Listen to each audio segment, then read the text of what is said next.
ঘটনাটি এখন উপস্থাপন করছি। ঘটনাটির সময়কাল 1991-92 সাল এরকম হবে। ওই মাওনা ইউনিয়নের একটি গ্রামের একজন মেম্বার, বিশেষ করে খন্দকার পাড়া ওই এলাকার একজন মেম্বার, ওই মেম্বারের কয়েকজন ছেলে ছিল, যার মধ্যে এক ছেলে ছিল প্রবাসে। তো ওই ছেলেকে মেম্বার সাহেব বিয়ে করানোর পর কিছুদিন পর ওনার ছেলে আবার প্রবাসে চলে যান। ওনার ছেলের বউ তার বাড়িতেই আছেন, তার বাড়িতে বলতেন মেয়ের শ্বশুর বাড়ি আর কি, মানে মেম্বার সাহেবের বাড়িতে আছেন আর কি। একদিন পরন্ত বিকেলে কি হয় যে কোনো একটা বিষয় নিয়ে কথা কাটাকাটি হয় ওই মেম্বার সাহেবের বেটার বউয়ের সাথে মেম্বার সাহেবের স্ত্রী এবং মেম্বার সাহেবের মেয়ের, মানে ওই মেয়েটার সাথে, মানে নতুন বউয়ের শাশুড়ি আর ননদের সাথে ঝগড়াঝাটি হয় আর কি। এই বেটার বউয়ের নাম ছিল হচ্ছে হাসিনা, আমরা হাসিনা ভাবি বলে সম্বোধন করব। তো এই হাসিনা ভাবি আসলে বয়স কম ছিল, তো আবেগী। এই ঝগড়াঝাটি হওয়ার পরে আসলে উনি আবেগটাকে কন্ট্রোল করতে পারেন নাই, উনি দৌড়ে ওনার ঘরে গিয়ে দরজা জানালা বন্ধ করে দেন। ওই সময় ওনার যে শাশুড়ি এবং যে ননদ, ওনারা এই বিষয়টা দেখেছেন। আর সন্ধ্যা হয়ে যাচ্ছে, তখন কিন্তু হাঁস মুরগিগুলো যার যার খোপে তুলতে হবে, তারপরে মাঠ থেকে গরুগুলো আসছিল সেগুলো গোয়ালে তোলা লাগবে, ছাগলগুলো গোয়ালে তুলতে হবে বা ছাগলের যে ঘর সেখানে তুলতে হবে। তো এটা নিয়েও ব্যস্ত ছিলেন। হঠাৎ করে এরকম ঘরে ঢুকে দরজা জানালা লাগানোর বেশ কিছুক্ষণ পর হঠাৎ করে ওনার যে শাশুড়ি, মানে হাসিনা ভাবির শাশুড়ি, ওনার মনে আসে যে আচ্ছা মেয়েটা যে ঘরে ঢুকে দরজা জানালা লাগিয়ে দিল, কি করছে? তখন হাসিনা ভাবির শাশুড়ি হাসিনা ভাবির ননদকে বলেন, যা তো মা একটু দেখায় তো মেয়েটা কি করে, একটু বকাঝকা মনে বেশি করে ফেললাম, নতুন বউ এরকম বলাটা ঠিক হইল না, যা একটু দেখে আয়। তো হাসিনা ভাবির শাশুড়ির কথা শোনার পর হাসিনা ভাবির ননদ উনি এসে ওই দরজার পাশে একটা ছিদ্র ছিল, অনেক সময় টিনের বেড়ার কিছু কিছু জায়গায় লোহা ছিদ্র থাকে আর কি, অনেক সময় লোহা কেউ ওর ভিতরে গাঁথার চেষ্টা করে, এই জন্য অনেক জায়গায় আমরা ছিদ্র দেখতে পাই। তো ওই রকম একটা ছিদ্র দিয়ে তাকিয়ে একটা ভয়ঙ্কর দৃশ্য দেখতে পান হাসিনা ভাবি উনি গলায় দড়ি দিয়ে ঝুলছে তার খাটের উপরে। ঘরে যে আড়া থাকে না, এপাশ ওপাশ যে কাঠগুলো থাকে, ওই আড়ার সাথে উনি গলায় দড়ি দিয়ে ঝুলছে। ওনার পা তখনও নড়ছে আর জিহ্বাটা অনেকটা বেরিয়ে আসছে, চোখ বড় বড়, চুল এলোমেলো হয়ে আছে। এই দৃশ্য দেখার পর হাসিনা ভাবির ননদ তো চিৎকার দিয়ে উঠছেন এবং সবাইকে বলছেন, এই কে কোথায় আসো, তাড়াতাড়ি আসো। হাসিনা ভাবি গলায় দড়ি দিছে। এই কথা শোনার সাথে সাথে বাড়ির অন্য লোকজন আশেপাশে যারা ছিল তারা তো দৌড়ে চলে এসেছে, দৌড়ে এসে দরজার উপরে তারা ক্রমাগত আঘাত করছে দরজা ভাঙার জন্য। তো দরজা যখন ভেঙেছেন এবং সবাই হুড়মুড় করে ঘরের ভিতরে ঢুকেছেন, ঢোকার পর ওনারা আর একটা অদ্ভুত দৃশ্য দেখেন। সকলে দেখেন যে এই হাসিনা ভাবি উনি একদম নতুন বউ যেভাবে বাসর ঘরের খাটের উপরে বসে থাকে ঠিক ওই স্টাইলে বসে আছে। আর ওই যে দড়িটা মাছ থেকে ছেঁড়া, তার মানে যে দড়িটা ছিঁড়ে গেছে আর ওই দড়িটা পাশেই পড়ে আছে। তখন ওই হাসিনা ভাবির শাশুড়ি উনি হাসিনা ভাবির ননদকে বলছেন, এই কি রে, তুই না বললি সেই গলায় দড়িতে ঝুলছে, কই এ তো দিব্যি খাটের উপর বসে আছে। এই কথা বলার পর হাসিনা ভাবির শাশুড়ি একটু স্নেহ সুলভ দৃষ্টিভঙ্গি নিয়ে আদর করে দেওয়ার জন্য এই হাসিনা ভাবির পাশে বসে মাথায় হাত দিয়ে বলছেন যে মারে এত অভিমান করতে হয় না, রাগ করে না হয় কয়েকটা কথা বলেই ফেলছি, এত রাগ করলে চলে, মন খারাপ করিস না। যখনই এই কথা বলে হাসিনা ভাবির শরীরে হাসিনা ভাবির শাশুড়ি টাচ করেছেন, সাথে সাথে হাসিনা ভাবি বানরের মতো এক লাফ দিয়ে ওই বিছানা থেকে দরজা দিয়ে বেরিয়ে একদম উঠোনের উপর পড়েছেন। আর উঠানের চতুর্দিকে এমন জোরে দৌড়াচ্ছেন যেটা কোনো স্বাভাবিক মানুষ এত জোরে দৌড়াতে পারে না। এই দৃশ্য দেখে বাড়ির সকলে তো ভয় পেয়ে যায়। তখনও কিন্তু সন্ধ্যা লাগে নাই, মাগরিবের আজানও দেয় নাই, চারদিকে যথেষ্ট আলো রয়েছে। এদিকে বাড়ির লোকজন চিন্তা করছে কি ব্যাপার, ওর কি হলো, তাকে ধরতে যাবে। এমন সময় হাসিনা ভাবি কি করেন, উনি ওই পাশে যে মাঠ ছিল, ফসলি মাঠ, ওই দিকটাতে দৌড় দেন। তখন কিন্তু মেম্বার সাহেব বাড়িতে ছিলেন না, সঙ্গতার কারণে মেম্বার সাহেবের নাম আমরা বলছি না প্রিয় লিসেনার্স, কারণ উনি এখনো জীবিত আছেন, যদিও রানিং মেম্বার না, কিন্তু জীবিত আছেন, সুস্থ আছেন। তো মেম্বার সাহেব তখনও বাড়িতে ছিলেন না। ওইদিকে হাসিনা ভাবিটা মাঠের দিকে দৌড় দিয়েছেন, আর বাড়ির যে নারী সদস্যরা ছিল তারাও হাসিনা ভাবির পেছন পেছন দৌড়ানো শুরু করেছে। ওইদিকে যারা মাঠ থেকে গরু ছাগল নিয়ে বা কৃষিকাজ শেষ করে বাড়ির দিকে ফিরছিলেন, তারা দেখছেন যে এই দৃশ্য, হাসিনা ভাবি দৌড়াচ্ছে, বাড়ির লোকজন তার পিছু পিছু দৌড়াচ্ছে। তখন তারাও হাসিনা ভাবিকে ধরার জন্য দৌড়াতে থাকেন, কেউ তার সাথে দৌড়ায় পারছে না। মাঠের একটা প্রান্তে ছিল একটা পাকড় গাছ, ওই পাকড় গাছের দিকে হাসিনা ভাবি দৌড়াচ্ছেন। এদিকে লোকজন তাকে ধরার আগেই হাসিনা ভাবি খুব অদ্ভুত এবং ভয়ঙ্কর ভাবে হেঁটে হেঁটেই, মানে দৌড়েই উনি গাছের একদম মাথায় উঠে যান। গাছে উঠতে হলে তো গাছ বাইতে হবে, তাই না? কিন্তু না, উনি গাছ বাইলেন না, উনি একদম দৌড়ে গাছের একদম মাথায় উঠে একটা ডালের উপর বসে পড়লেন। নিচ থেকে তাকে ডাকা হচ্ছে যে বউ নেমে আসো, নেমে আসো, কিন্তু না, হাসিনা ভাবি কোনো কথা বলছেন না, চুপচাপ বসে আছেন। এমত অবস্থায় এই মেম্বার সাহেবকে খবর দেওয়া হয়, উনি দূরে ছিলেন না, কাছাকাছি ছিলেন। উনি খবর পাওয়ার সাথে সাথে ওই পাকড় গাছের কাছে এসে দেখেন এই অবস্থা। তখনও মাগরিবের আজান দেয়নি, কিন্তু দেবে দেবে ভাব এমন একটা সময়। উনি এটা দেখার পর বুঝতে পারলেন যে ঘটনাটা স্বাভাবিক না, আমরা তো হাসিনাকে নামাতে পারবো না, ইমাম সাহেবের কাছে যাই। তখন উনি দ্রুত ইমাম সাহেবের কাছে গেলেন, যিনি পাশের মসজিদের ইমাম, মুয়াজ্জিন, খাদেম, তিনটার দায়িত্বই পালন করতেন আর কি। উনি মাগরিবের আজান দেবেন এমন ভাব আর কি।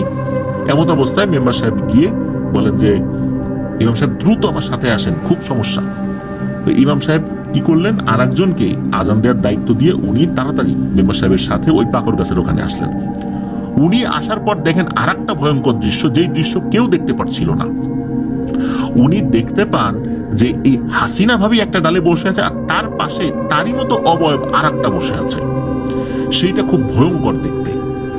উনি দেখার সাথে সাথে বুঝে গিয়েছিলেন যে হাসিনা ভাবিকে খুব ভয়ঙ্কর কোনো জিনে ধরেছে। উনি তখন মেম্বার সাহেবকে বলেন যে মেম্বার সাহেব, আমি গাছে উঠছি, আমার সাথে দুইজন তাগড়া যুবককে দিয়ে দেন। তখন মেম্বার সাহেবের দুইজন ভাতিজা ছিল, বেশ শক্ত সামর্থ্য ছিল তারা।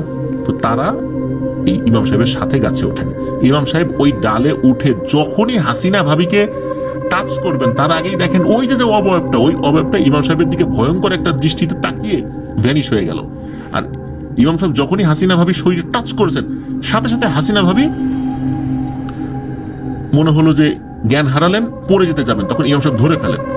আর ওই যে দুইজন যারা উঠেছিলেন ওনারাও তো ধরে ফেলেছেন। এই হাসিনা ভাবি কিন্তু আবার বেশ স্বাস্থ্যবান মানুষ ছিলেন আর কি। এই তিনজন মানুষের পক্ষে তাকে ধরে রাখাটা কঠিন ছিল, বিশেষ করে একটা গাছের উপরে, ডালের উপরে। অনেক কষ্টে হাসিনা ভাবিকে নামানো হয়।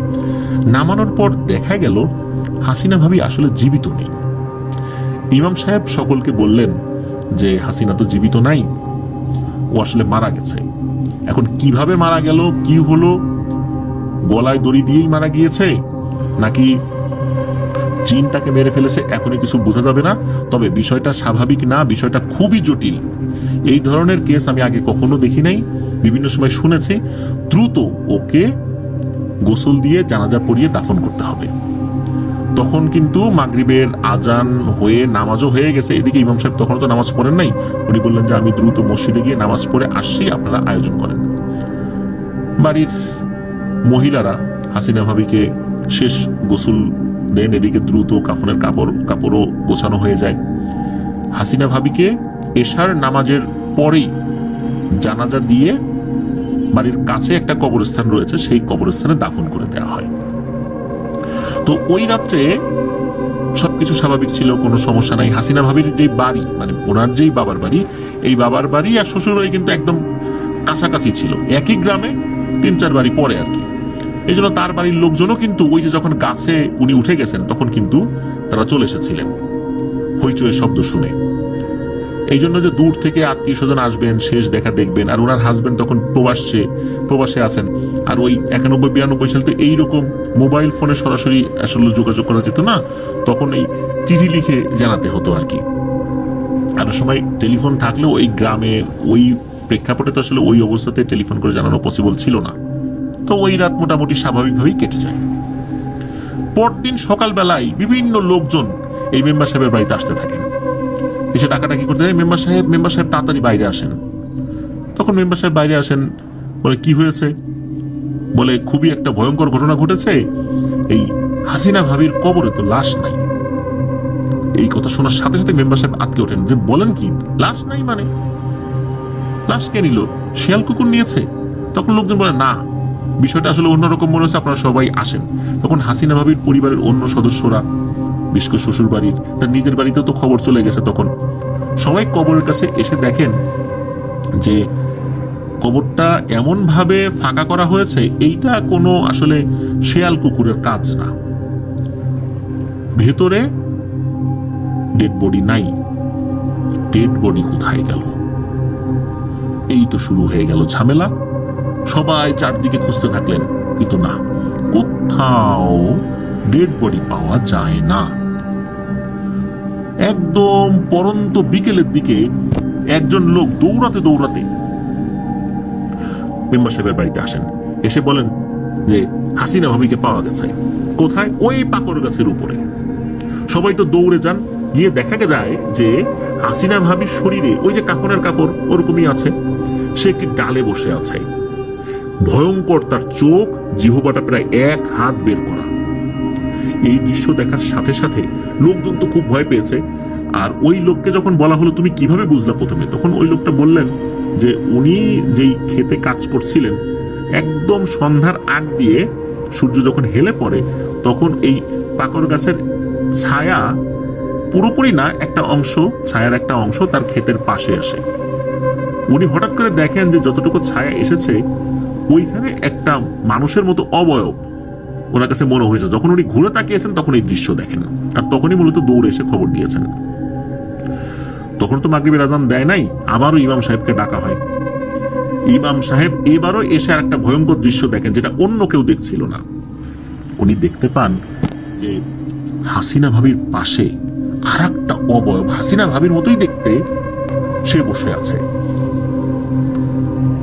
ওইটার চেহারা আসলে কতটুকু ভয়ঙ্কর বা কেমন এটা বোঝা যাচ্ছে না। মানে তার চেহারা ভয়ঙ্কর এটা সত্য, কিন্তু কেমন ভয়ঙ্কর এটা ওইরকম বর্ণনা উনি দেন নাই, খালি বলছে যে খুব ভয়ঙ্কর সেটা, আর দেখতে হাসিনা ভাবির মতোই। ইমাম সাহেব এবারও এসে উনি গাছে ওঠা শুরু করেন, কিন্তু অদ্ভুত ব্যাপার, ইমাম সাহেব ওই অন্য অবয়বটাকে দেখছিলেন, অন্য কেউ কিন্তু এটা দেখতে পাচ্ছিল না। ইমাম সাহেবের সাথে আবার সেই মেম্বার সাহেবের 2জন ভাতিজা ওঠেন। ওঠার পর যখনই ইমাম সাহেব ওই ডালে হাসিনা ভাবির ডেড বডির কাছে গিয়েছেন, তখনই অন্য যে অবয়বটা ওটা ভ্যানিশ হয়ে যায়। আর যখনই ওই ডেড বডির গায়ে ইমাম সাহেব টাচ করেছেন, সাথে সাথে ওই ডেড বডিটা নিচে পড়ে যাওয়ার উপক্রম হয়। ইমাম সাহেব ধরে ফেলেন, আর সাথে থাকা অন্য 2জনও ধরে ফেলেন। অনেক কষ্টে আবার সেটাকে নিচে নামানো হয়। ইমাম সাহেব বলেন দেরি করা যাবে না, এটাকে পুনরায় গোসল দিতে হবে, পুনরায় গোসল দিয়ে আর একটা কাফনের কাপড় পরাতে হবে, আবার জানাজা করাতে হবে, ওই কবরেই দাফন করতে হবে। আর এই যে কাফনের কাপড়টা, এটাও ওই কবরেই আবার দিয়ে দিতে হবে। সেই অনুযায়ী খুব দ্রুততার সাথে সেটা করা হয়। এশার আজানের আগেই এই কাজটি সম্পন্ন করা হয়, মানে এত দ্রুত করা হয়েছিল আর কি। ইমাম সাহেব বলেন যে আসলে বুঝতে পারছি না কেন এমনটা হচ্ছে, ও মারা যাওয়ার পর কিভাবে কবর থেকে বের হয়ে আসলো। সাধারণত জিনেরা কোনো লাশের মধ্যে ঢুকতে পারে না, কবর থেকে লাশ বেরও করে আনতে পারে না সহজে।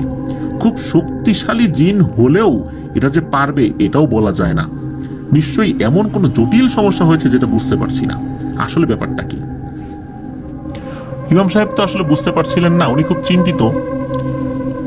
এদিকে উনি মেম্বার সাহেবকে বলে দেন যে আশা করছি সমস্যা হবে না, তারপরও আপনারা সবাই সাবধানে থাকবেন, এই বলে উনি চলে যান। তো ওই রাত্রে সবাই তো ঘুমিয়ে পড়েছেন। রাত আনুমানিক 3টা কি 3:30। এই যে মেম্বার সাহেব, উনি ওয়াশরুমে যাওয়ার জন্য ঘর থেকে বাইরে বের হয়েছেন। ওনাদের বাড়ি বেশ সুন্দর হলেও ওয়াশরুমটা বাড়ির বাউন্ডারির মধ্যেই, চতুর্দিকে বাউন্ডারি করা আছে, ওর ভেতরেই ওয়াশরুমটা, কলপারের একটা সাইডে ওয়াশরুম। তো উনি ওই দিকটাতে যাচ্ছেন, হঠাৎ করে সাদা কোনো কিছুর দিকে ওনার নজর চলে যায়। উনি দেখেন ওনার বাড়ির যে গেট, এই গেটটা কিন্তু পাকা করা, আর গেটের ঠিক উপরের অংশে বেশ চওড়া একটা জায়গা রয়েছে, ঢালাই করা জায়গা। ওখানে অনায়াসে একটা মানুষ উঠে বসে থাকতে পারে, শুয়ে থাকতে পারে। উনি খেয়াল করলেন যে ওই জায়গাটাতে সাদা কাফনে মোড়ানো একটা অবয়ব বসে আছে পা ঝুলিয়ে, আর সেটা আর কেউ না, এটা সেই হাসিনা ভাবি। মেম্বার সাহেবকে দেখার সাথে সাথে ওই অবয়বটা খিলখিল করে হেসে ওঠে, আর মেম্বার সাহেবকে বলে, একে তো আমি ছাড়বো না, একে আমি নিয়েই যাব। এই বলে আবার হি হি হি করে হেসে একটা লাফ দিয়ে অন্ধকারের ভিতরে মিলিয়ে গেল।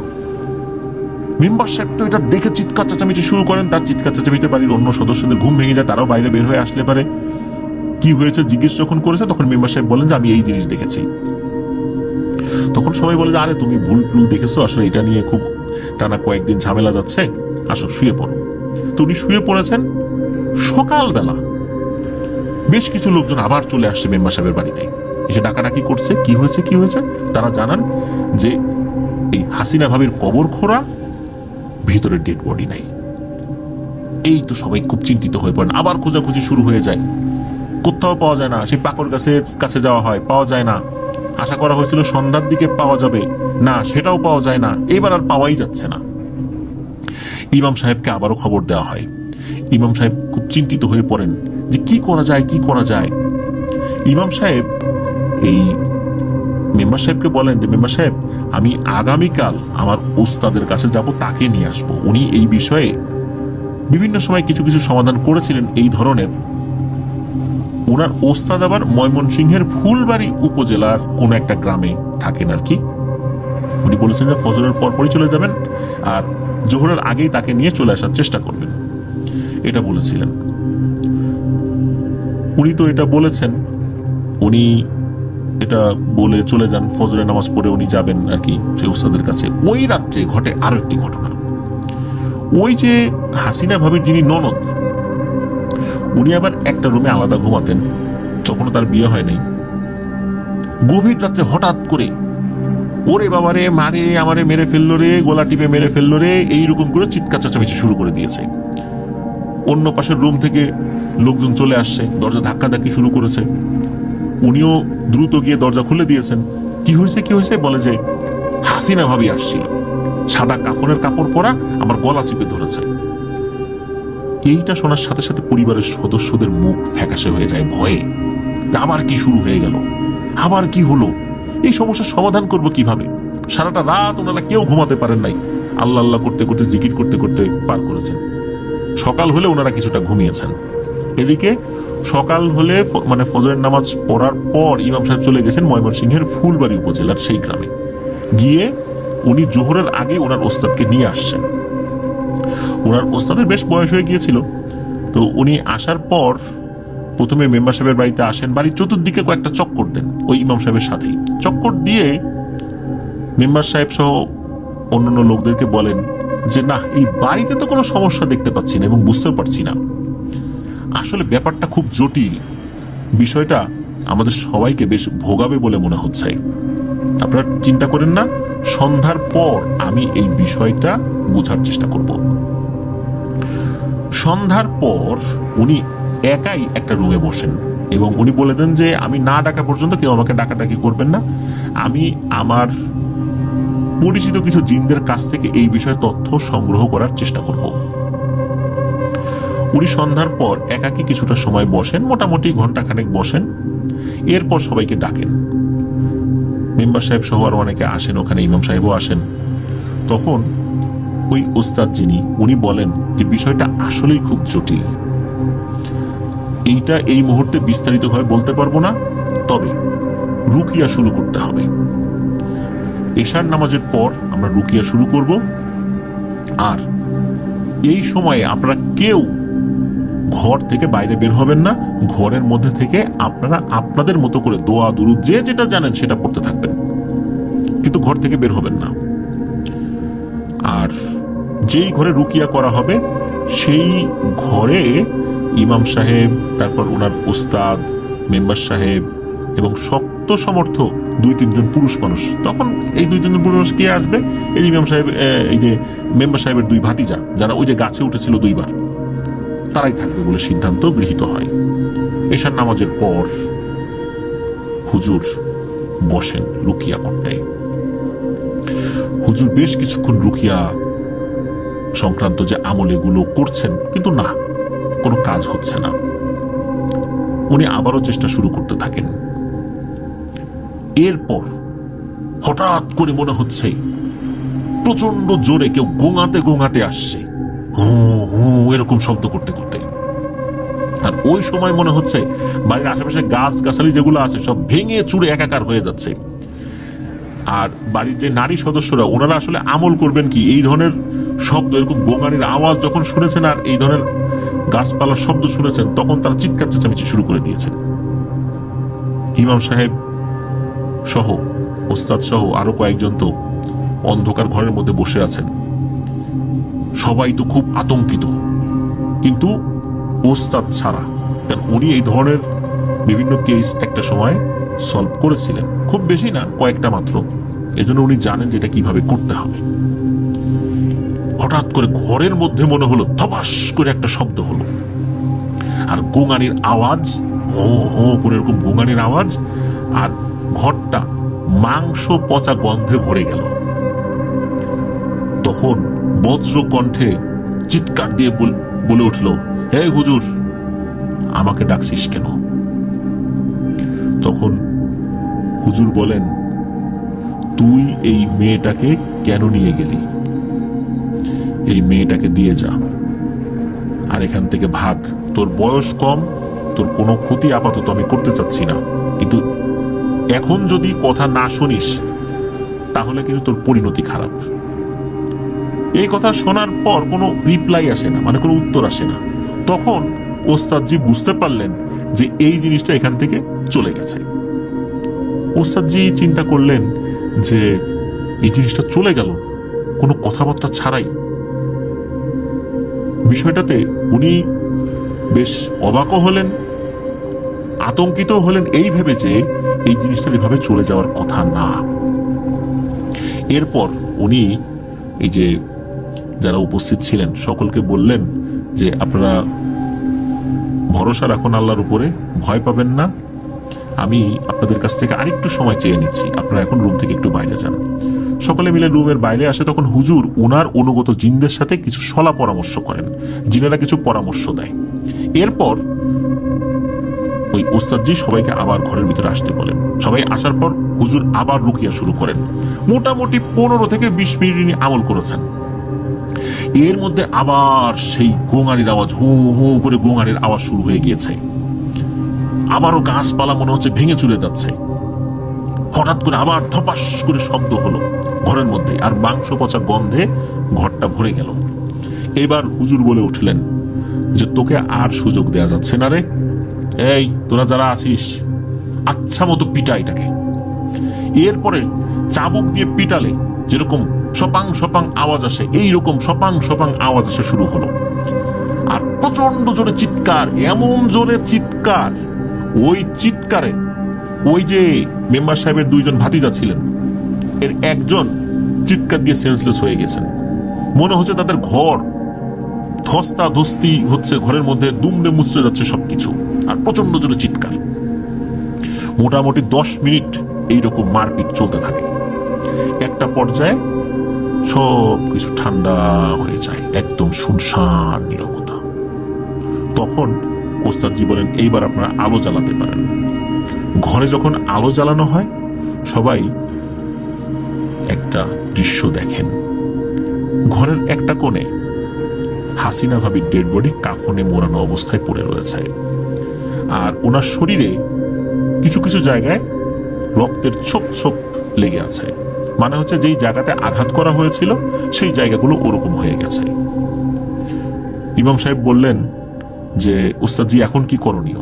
তখন ওস্তাদজি বললেন, করণীয় এখন একটাই, আবার তাকে গোসল দিয়ে জানাজা পরিয়ে নতুন কাফনের কাপড় পরিয়ে দাফন করতে হবে, ইনশাল্লাহ এবার আর কোনো সমস্যা নাই।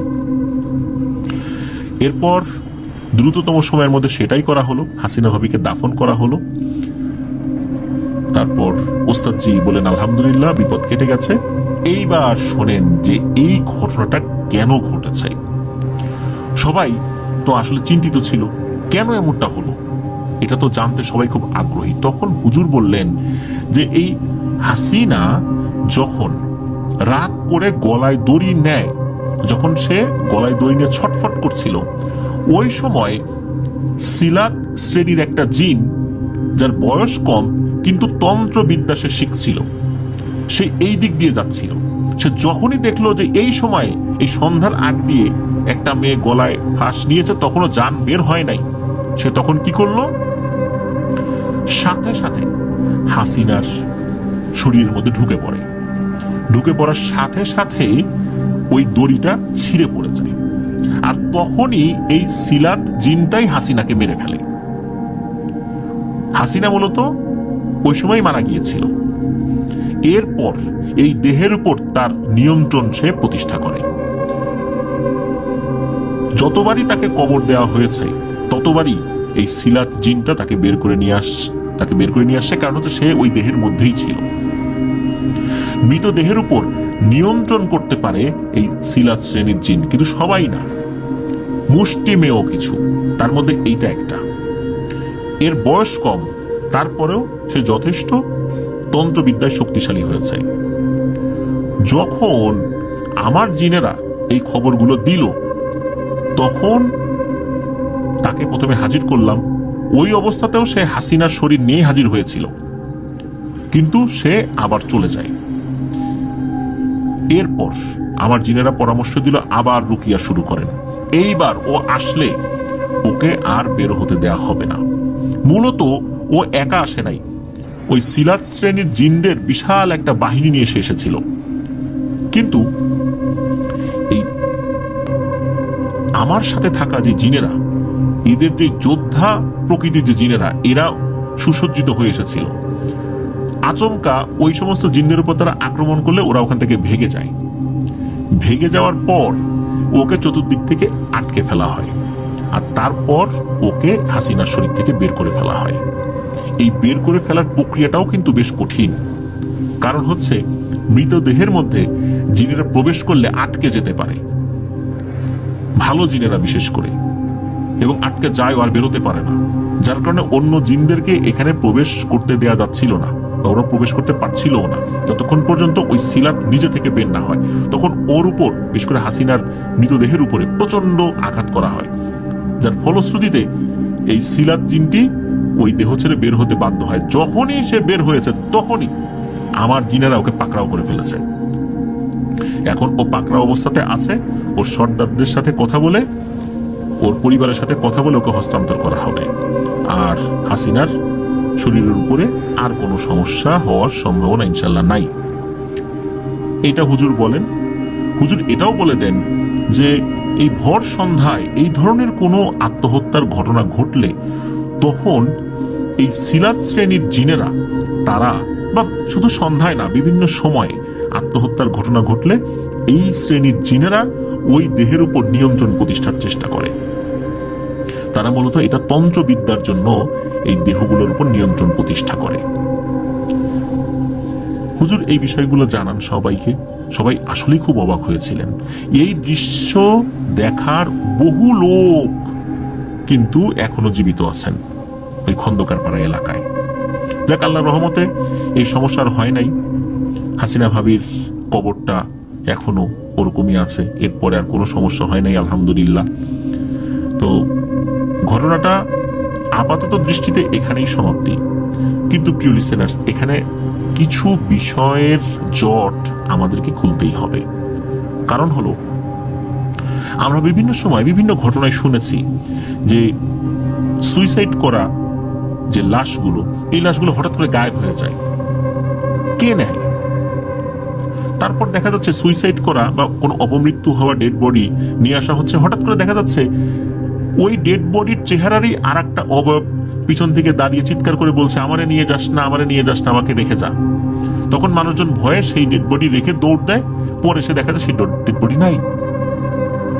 তাহলে আমরা বুঝতে পারলাম যে এই যে দুষ্টু প্রকৃতির জিনেরা, বিশেষ করে সিলাত শ্রেণীর জিনেরা, এরা এই ডেড বডিগুলো চুরি করে, এই ডেড বডির উপর নিয়ন্ত্রণ প্রতিষ্ঠা করে। মূলত তারা এটা করে তাদের তন্ত্রবিদ্যা জাহির করার জন্য বা তন্ত্রবিদ্যায় সিদ্ধ হওয়ার জন্য। এখানে আর একটা বিষয় বলে রাখা ভালো, এই যে পুরো সময়টা প্রায় 5 দিন, মানে হাসিনা ভাবির মৃত্যুর দিন থেকে শুরু করে নিয়ে চূড়ান্ত ভাবে এটা সমাধান হতে সব মিলে প্রায় 5 দিন লেগেছিল। অদ্ভুত ব্যাপার হলো এই 5 দিনে হাসিনা ভাবির শরীরের কোনো অংশে পচন ধরেনি। এখানেই একটা রহস্য, 5 দিনে কিন্তু শরীর পচন ধরে যাওয়ার কথা, তা কিন্তু হলো না। আবার হাসিনা ভাবি সে তো একটা মানুষ, ঘরের চতুর্দিকে বন্ধ, অথচ হাসিনা ভাবির এই মনুষ্য শরীর নিয়ে কিন্তু ওই সিলাত শ্রেণীর জিনটা হাজির হয়েছিল, আবার চলেও গিয়েছিল, আবার হাজির হয়েছে। তাহলে আমরা বুঝতে পারি যে জিনেরা মানুষকেও যে কোনো জায়গায় নিয়ে যেতে পারে, বদ্ধ ঘর থেকেও। এই ঘটনা সেটারই প্রমাণ বহন করে। देरी किए, आज की कहानी शुरू करते हैं। मेरा नाम आरव है और ये जो मैं लिख रहा हूँ वो कोई किस्सा नहीं है। ये वही है जो मैंने अपनी आंखों से देखा था, खुद अनुभव किया था। मेरा घर उत्तर प्रदेश के बांदा जिले के पास केन नदी से कुछ दूर जिरोता नाम के एक छोटे से कस्बे में है। वो सोमवार की ठंडी सुबह थी। सावन की आखिरी बरसातें 2 रात पहले थमी थी। आंगन में नीम के नीचे गीली मिट्टी की गंध तैर रही थी। मैं रोज की तरह 5 बजे उठ गया, नल से पानी भरकर नहा लिया और राधिका के लिए चाय चढ़ा दी। वो कभी ऐसे देर तक सोती नहीं थी, मगर उस सुबह अजब सा सन्नाटा था। कमरे की खिड़की आधी खुली, पर्दे के पीछे से धूप की पतली धार अंदर आ रही थी और राधिका बिस्तर पर बैठी थी, पीठ दीवार से चिपकी, आंखें मेरी तरफ, मगर ऐसे जैसे मुझे नहीं देख रही। मैंने राधिका की तरफ मुस्कुराकर देखा, लेकिन आज राधिका का मूड कुछ अजीब था। मैंने उससे बात करने की कोशिश की, मगर उसने कोई जवाब नहीं दिया। राधिका और मेरी शादी को बस 6-7 महीने बीत चुके थे, लेकिन अब तक सब ठीक चल रहा था। मेरे घर वाले, मतलब मेरी माँ, पिताजी और मेरी छोटी बहन पूजा, सब उससे बहुत प्यार करते थे। लेकिन पता नहीं उसे आज क्या हो गया था। मैं उसके पास गया, राधिका चाय ठंडी हो रही है। उसने कोई जवाब नहीं दिया। मैंने मजाक में उसके गाल को उंगलियों से हल्का सा छुआ। तब मैंने गौर किया, उसकी पलकें झपक नहीं रही थी, आंखें लाल नहीं, मगर उनमें पानी जैसा कांचापन था और सांस थोड़ी भारी थी। शरीर भी हल्का हल्का कांप रहा था, जैसे उसे बुखार हो, पर चेहरा एकदम सामान्य। मैंने उसका हाथ पकड़ा, बर्फ, एकदम ठंडा। मेरे मन में पहला ख्याल आया कि रात में शायद उसकी नींद ठीक से नहीं हुई होगी। मैंने माँ को आवाज दी, माँ यहां आओ तो, राधिका का मूड कुछ ठीक नहीं लग रहा। माँ अपने कमरे से बाहर आ गई और फिर मुझे कहा, अरे कभी कभी ऐसा होता है, शायद तुझसे रूठी होगी, तुम दोनों का झगड़ा हुआ है क्या? नहीं तो। मैंने बात करने की कोशिश की, मगर वो तो एक शब्द तक नहीं बोल रही। तब राधिका ने जरा सी गर्दन मोड़ी और माँ की तरफ देखा और एक ऐसी मुस्कान खींची जो मुस्कान नहीं थी, होठों के किनारे फटते हुए, आंखें स्याही सी। और फिर उसने हल्की, बहुत धीमी आवाज में कुछ बुदबुदाया, पर मुझे कुछ सुनाई नहीं दिया। माँ चुप हुई, फिर सहज रहने की कोशिश में बोली, ठीक है मैं देखती हूं, तुम दुकान पर जाओ, बाबा इंतजार कर रहे होंगे। और फिर मैं अपनी तैयारी में लग गया। माँ ने राधिका को आवाज लगाई, राधिका, ओ राधिका, लेकिन उसे कोई जवाब नहीं मिला। फिर उन्होंने मेरी बहन पूजा को बुलाया और उसे कहा, जा जरा ऊपर और राधिका को नीचे ले आ। पूजा ऊपर गई और जैसे ही उसने राधिका को देखा, उसका दिल दहल गया। राधिका के बाल खुले थे, आंखें लाल, साड़ी का पल्लू कंधे से फिसला हुआ और वो बड़ी बड़ी आंखें निकालकर जीभ बाहर निकालते हुए अजीब सी गुर्राहट कर रही थी। पूजा दरवाजे पर ही रुकी और फिर डरते हुए बोली, भाभी क्या चाहिए? राधिका ने गुस्से भरी अजीब आवाज में पूछा। माँ ने बुलाया है। जाने जे, निकल जा यहां से। राधिका की आवाज बदल चुकी थी। पूजा सहम गई और तुरंत नीचे आकर माँ को सब कुछ बता दिया। बहुत देर तक राधिका नीचे नहीं आई तो आखिरकार माँ खुद ऊपर चली गई। पूजा भी उस वक्त उसके पीछे थी। माँ जब कमरे के पास गई और अंदर देखा तो राधिका पलंग पर बैठी हुई थी और ठीक वैसी जैसे पूजा ने बताया था। माँ ने धीरे से उसे आवाज दी, राधिका, अरे ओ राधिका। राधिका ने गुस्से से उनकी तरफ घूर कर देखा और फिर कमरे के कोने में जाकर दीवार की तरफ मुंह करके बैठ गई। माँ ने हिम्मत करके उसके पास जाकर उसके कंधे पर हाथ रखा। तभी राधिका ने झटके से गर्दन मोड़ी और उनका हाथ पकड़कर जोर से दबा लिया और दूसरे हाथ से अपने नुकीले नाखूनों से वार करने लगी। माँ उसकी इस हरकत से बहुत ज्यादा डर गई और माँ ने किसी तरह अपना हाथ छुड़ाया और वो दोनों कमरे से बाहर भागी। माँ ने तुरंत दरवाजा बाहर से बंद कर लिया और ऊपर से कुंडी लगा दी। अंदर से राधिका चिल्लाती रही, दरवाजा खोलो, मैं तुम्हें मार दूंगी, मैं तुम्हें खत्म कर दूंगी।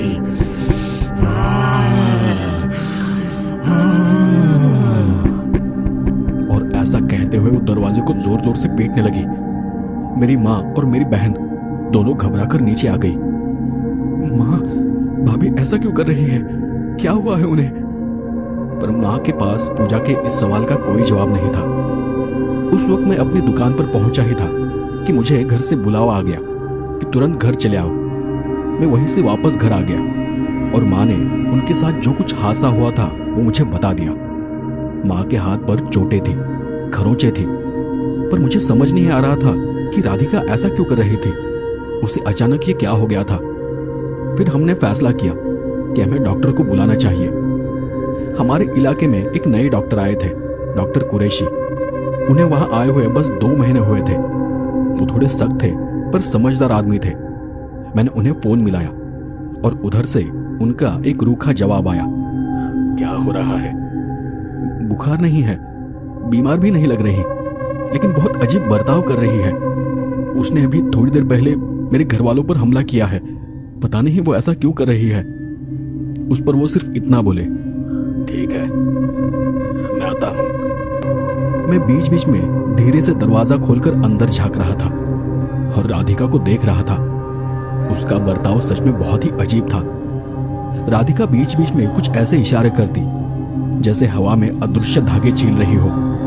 उस इशारे में एक अजीब क्रूरता थी और उसकी आंखें, कसम से उसने एक बार भी अपनी पलकें नहीं झपकाई थी। फिर कुछ आधे पौने घंटे में डॉक्टर भी घर आ गए। हम सब राधिका के कमरे के पास गए। मैंने कुंडी खोली तो देखा राधिका बेजान सी पलंग पर पड़ी थी। डॉक्टर कुरैशी ने कमरे में रखी धूप की कटोरी को खिड़की तक सरकाया और वो राधिका के पास चले गए। डॉक्टर ने उसकी कलाई पकड़ी और उसी पल उसके होंठों के किनारे की फटी मुस्कान और चौड़ी हुई। डॉक्टर कुरैशी का तब उसकी तरफ ध्यान नहीं गया क्योंकि तब वो अपनी हाथ की घड़ी को देख रहे थे। उन्होंने नाड़ी देखी, फिर पुतलियों पर टॉर्च मारी। पुतलियां सिकुड़ी नहीं। डॉक्टर ने धीमे से कहा, पलके ऊपर उठाइए, पर कोई हरकत नहीं हुई। डॉक्टर टॉर्च हटाते हुए बुदबुदाए। फिर वो थोड़ा पीछे हटे और मेरी तरफ देखते हुए बोले, कभी कभी डिप्रेशन या स्लीप डिप्रीवेशन या फिर डिसोसिएटिव एपिसोड्स ऐसे कारण हो सकते हैं, पर यहां उन्होंने वाक्य पूरा भी नहीं किया था कि उसी क्षण अचानक खिड़की से तेज हवा का झोंका अंदर आ गया और राधिका झटके के साथ सीधे उठकर बैठ गई। दोनों पांव जमीन पर पटके और इतनी तेजी से उठ खड़ी हुई कि डॉक्टर पीछे हटते हटते दीवार से टकरा गए और वो कुछ समझ पाते उससे पहले उसने डॉक्टर की छाती पर जोर का मुक्का मारा। वो नीचे गिर पड़े। उसकी हरकत इतनी तेज थी कि किसी को संभलने का मौका ही नहीं मिला। तभी उसने अपनी साड़ी के पल्लू से एक पतली तेज धार वाली चाकू निकाली। कहां से मुझे नहीं पता, पर वो देख डॉक्टर साहब डरकर बाहर भागे। राधिका ने एक अजीब सी हंसी नहीं बल्कि गला फाड़ती हुई एक कर्कश आवाज उसके गले से निकली थी।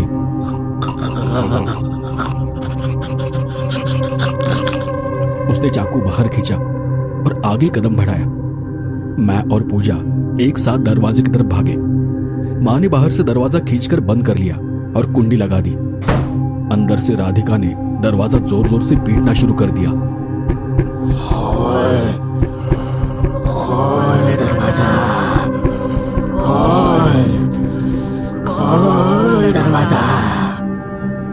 3 आवाजें एक साथ, अलग अलग सुर में, जैसे किसी गहरे कुएं से आ रही हो। राधिका ने एक आखिरी बार दरवाजे पर अपना सिर पटकते हुए चीख कर कहा और फिर धीरे धीरे अंदर से आती गुर्राहट शांत हो गई। हम सब वहीं खड़े थे। जब ये सब शांत हुआ तब मैंने डॉक्टर से पूछा, डॉक्टर साहब ये सब क्या है? डॉक्टर कुरैशी बदहवास सांस लेते हुए बोले, ये मामला साधारण नहीं है। पहले सोचा था कि शायद साइकेट्रिक केस है, लेकिन अब लगता है कि ये उससे कहीं ज्यादा खतरनाक है। माफ कीजिए, मगर सच कहूं तो एक डॉक्टर को ऐसा नहीं कहना चाहिए, पर ये इंसानी इलाज से बाहर की बात लगती है। कोई मौलवी, कोई बाबा, जो भी इन्हें समझ सकता है उन्हें बुलाइए। और मेरी एक सलाह है, इन्हें उकसाइए मत, दरवाजा मत खोलिए जब तक कुछ पता नहीं चल जाता। इतना कहकर डॉक्टर वहां से चले गए। मां तब कांप रही थी। पूजा की आंखें भर आई और मैंने पिताजी को फोन किया, कहा कि पापा आप जल्दी घर आ जाइए, क्योंकि उस वक्त मां और बहन को संभालने वाला घर पर कोई चाहिए था। बाहर से धूप तेज हो चली थी और हम काफी देर से सोच रहे थे कि आगे क्या करें। आखिरकार एक बाबा के पास जाने का निर्णय हुआ। हमारे इलाके में हमने एक नाम सुना था, बाबा शंकरानंद, जो कि मंदिर में रहते हैं। वो किसी समय काशी में रहे थे। लोग कहते थे कि उन्होंने स्मशानों में बरसों साधना की है। असल में मैं ऐसे लोगों पर पहले हंसा करता था, उन्हें ढोंगी गवार कहता था, पर अब मेरे पास भी कोई रास्ता नहीं था। मैं खुद दौड़कर शिव मंदिर चला गया। बाबा पूजा अर्चना वाले कमरे के पीछे थे। पीली धोती पहने हुए, कपाल पर भभूत, गले में रुद्राक्ष और सिर पर लंबी चटाई जुड़े में थी। वो तब अपने खाने की तैयारी कर रहे थे। मेरे वहां जाते ही उनकी नजर सीधी मुझ पर पड़ी, शांत और बेजान सी, जैसे मैं कोई आदमी नहीं, कोई पत्थर देख रहा हूं। उन्होंने उन्हीं पत्थर जैसी आंखों से देखते हुए मुझे कहा, कहिए। मैंने उन्हें नमस्कार किया और उनके पास बैठकर उन्हें सब बताया। उन्होंने बस एक बार पूछा, यह सब कब से हो रहा है? मैंने उन्हें घबराते हुए कहा, आज सुबह से, और डॉक्टर को भी दिखाया था, पर वो भी कुछ नहीं कर पाए। ठीक है। इतना कहकर वो अंदर गए और अंदर से उनके साथ एक लड़का और बाहर आ गया। उसके हाथ में एक पुरानी किताब, एक लाल कपड़े में बंधी पोटली और एक पीतल का कमंडल था। दीपक नाम था उसका, जो वहां पूजा में बाबा का हाथ बटाता था। तुम चलो आगे, सही समय पर हम दोनों आ जाएंगे। उन्होंने ऐसा कहा और फिर मैं उनके पैर छूकर वहां से चला गया। जब मैं घर पहुंचा तब तक 2 बज चुके थे। तब तक पिताजी भी घर आ गए थे। दोपहर जैसे तैसे निकल गई, पर अब शाम होने को आई थी, लेकिन बाबा अब तक घर नहीं पहुंचे थे। हम सभी को अब चिंता होने लगी थी। काफी वक्त जाने के बाद जब सूरज डूबने लगा तब बाबा ने घर में कदम रखा। पिताजी ने बाबा को प्रणाम किया। बाबा ने घर में पैर रखते ही माथा थोड़ा ऊपर उठाया, जैसे वो हवा को सूंघ रहे हो। उन्होंने धीरे से कहा, इधर, और सीधे सीढ़ियों की तरफ बढ़ गए। ऊपर जाते हुए उन्होंने आंगन में नीम को देखा, उसकी छाया का कोण देखा और फिर ऊपर चले गए। बाबा ने मेरी तरफ देखकर कहा, तुम अंदर मत जाना अभी। उन्होंने अपनी किताब दीपक को पकड़ाई, कमंडल से पानी अपनी हथेली पर लिया और उसी दीवार पर एक छोटा स्वस्तिक बना दिया। फिर अचानक बिना आवाज उन्होंने कुंडी खोली और कमरे का दरवाजा धक्का देकर खोल दिया। राधिका तब कमरे के बीचों बीच नहीं थी। वो खिड़की के पास जमीन पर उकड़ू बैठी थी, चेहरा बाहर की तरफ, बाल खुले, पीठ तनी हुई। कमरे में नीम की छाया लरज रही थी और तब राधिका ने अपनी गर्दन धीरे धीरे घुमाई। वो घुमाव किसी इंसान जैसा नहीं था, वो ऐसा था जैसे कोई कठपुतली धागे पर खींच दी गई हो। उसकी आंखें बाबा पर आकर रुकी और धीमी मुस्कुराहट के साथ उसने कहा, आ गए? लेकिन उसके मुंह से निकली आवाज वो मेरी पत्नी की नहीं थी। बाबा ने दीपक को संकेत किया। दीपक ने लाल कपड़े की पोटली खोली, उससे एक पतली सी जंजीर, कुछ भस्म, थोड़ी हल्दी और काली मिर्च के कुछ दाने निकाले। बाबा ने भस्म अपनी उंगलियों पर रगड़ी। बीच में वो पीतल का कमंडल ले आए। उन्होंने कुछ बुदबुदाया जो मुझे सुनाई नहीं दिया। और तब राधिका अपनी जगह पर खड़ी हुई, लेकिन बहुत धीरे धीरे, जैसे कोई शिकार के लिए उठता हो। उसने अपने कदम आगे बढ़ाए, 1 कदम, 2 कदम, 3 कदम, और अचानक उसने अपनी साड़ी के अंदर से वही चाकू निकाली और अपनी बाह पर खुद ही एक लकीर खींच दी। खून नहीं, मगर वहां से एक गाढ़ा काला तरल निकला जिसकी गंध कीचड़ जैसी थी। वो देख बाबा वही ठिठक गए। खुद को चोट मत पहुंचाओ, तुम्हारे लिए अच्छा नहीं होगा, उन्होंने ठंडे स्वर में कहा। राधिका फिर से अजीब से हंसने लगी और उसने चाकू उल्टा पकड़ा, और ऐसा करते हुए उसने मेरी मां की तरफ देखा जो दरवाजे की चौखट में खड़ी थी।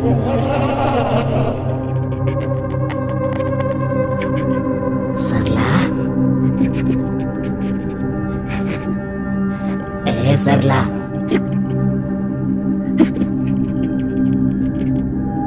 वो आवाज खींच कर आई थी जैसे किसी ने पर्दे का कपड़ा फाड़ा हो। उसकी आवाज सुनकर मां कांप उठी और पूजा उनका कंधा पकड़कर उन्हें पीछे खींचने लगी।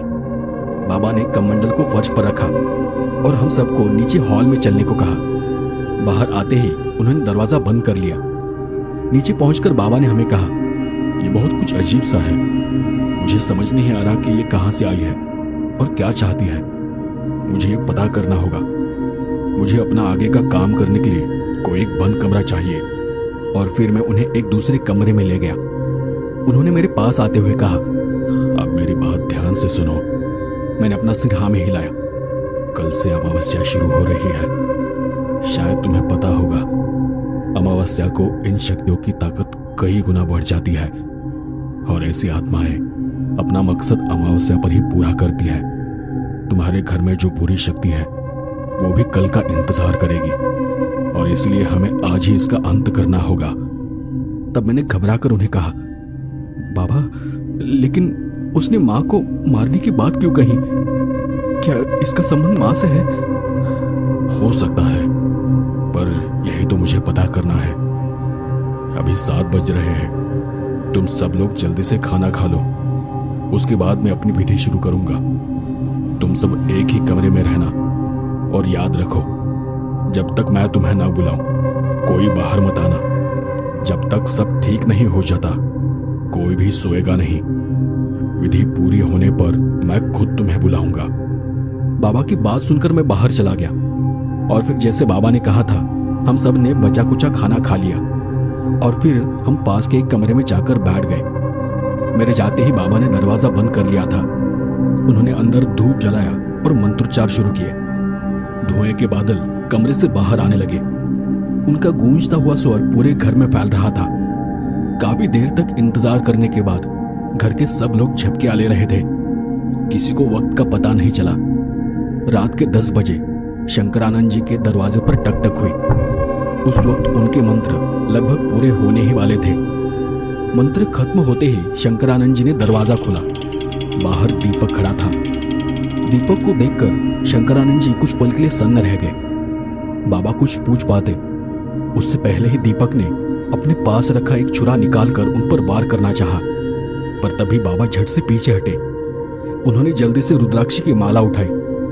दीपक अब कमरे में घुस चुका था और दोबारा हमला करने वाला था कि तभी शंकरानंद जी जमीन पर लुढ़कते हुए एक बर्तन तक पहुंचे, और उसमें जो पानी था वो दीपक पर छिड़क दिया। जैसे ही पानी उसके ऊपर पड़ा, दीपक एकदम से चीख मारकर जोर से गिर पड़ा और वो वहीं पर बेहोश हो गया।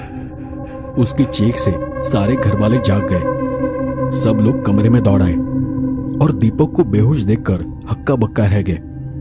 मैंने आगे बढ़ते हुए पूछा, ये क्या हुआ? दीपक तो मंदिर चला गया था ना? फिर यहाँ कैसे आया? शंकरानंद जी ने धीमी आवाज में कहा। ये सब उसी की करतूत है। वो मुझे रोकना चाहती है।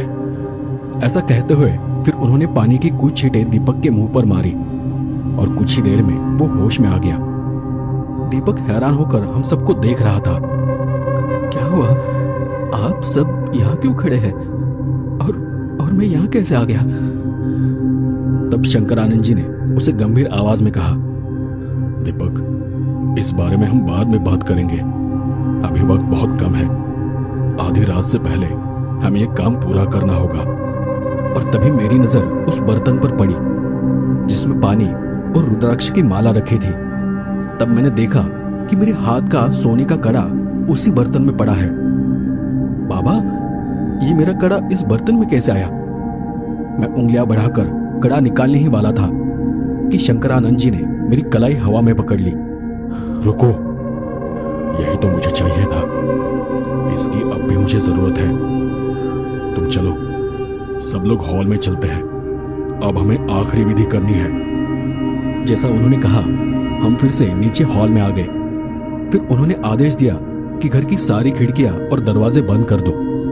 कहीं से भी रास्ता खुला नहीं रहना चाहिए। मैं और मेरी बहन पूजा हम अलग अलग दिशाओं में दौड़े।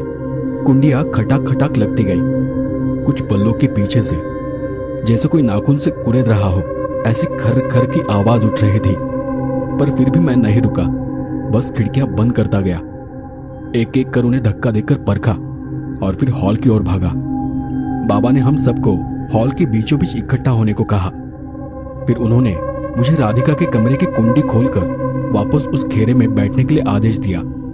मैंने घबराते हुए जाकर ऊपर के कमरे की कुंडी खोल दी। हॉल की फर्श पर बाबा ने भस्म, हल्दी और सिंदूर मिलाकर एक मोटा चमकता घेरा खींचा, इतना चौड़ा कि हम सब उसके भीतर बैठ सके। और फिर उन्होंने आंखें उठाए बिना कहा, सब लोग इस घेरे के अंदर बैठ जाओ और चाहे कुछ भी हो, कोई भी घेरे से बाहर नहीं आएगा। हम जैसे तैसे भीतर घुसकर सिमट गए। बाबा ईंट से छोटा हवन कुंड जमाने लगे और कुछ लकड़ियां और घी डालकर अग्नि प्रज्वलित की। फिर उन्होंने अपनी पोटली से एक पत्थर निकाला जैसे कोई चिकना काला शालिग्राम हो और फिर उसे हवन के पास रखा। साथ ही उन्होंने एक सूखा नारियल निकाला जिस पर लाल स्वस्तिक बना था। उसका मुंह पहले से ही थोड़ा कटा हुआ था। उसे भी उन्होंने हवन के किनारे टिकाया। आखिरकार बाबा ने रुद्राक्ष की माला अपने गले और हाथ में पहन ली, मगर मेरा सोने का कड़ा उसी बर्तन में रहने दिया। वो बर्तन और एक घड़ा पानी उन्होंने यज्ञ के सामने रखा। इसके बाद उन्होंने ग्रंथ खोला और उसमें लिखे मंत्रों का जाप शुरू किया।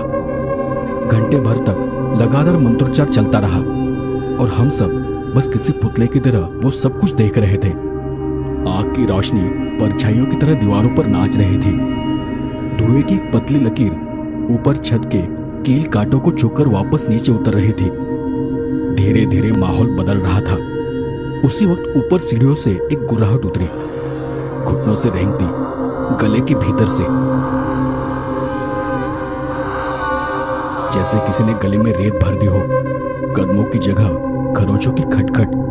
और उस पल हमें राधिका दिखी, गर्दन टेढ़ी, उंगलियां मुट्ठी में धसी, चेहरा झटकों से थरथराता हुआ। वो आकर हॉल के मुहाने पर रुकी और फुफकारते हुए आगे आई और सीधे हवन के सामने जमीन पर ऐसे धस गई जैसे वो कोई पत्थर हो। राधिका गर्दन घुमाकर हमें ही घूर रही थी। उसकी आंख से जलती नजरों को देखकर मां सिमटकर मेरी पीठ से चिपक गई। उसने तब सिर टेढ़ा किया। उसके अजीब दांत दिखे। मैं तुम्हें नहीं छोड़ूंगी। शंकरानंद जी ने आवाज बुलंद की, कौन हो तुम और क्या चाहती हो? राधिका की हंसी धुएं में तैर गई। क्या करोगे जानकर? उसने आंखें हम पर गड़ा दी।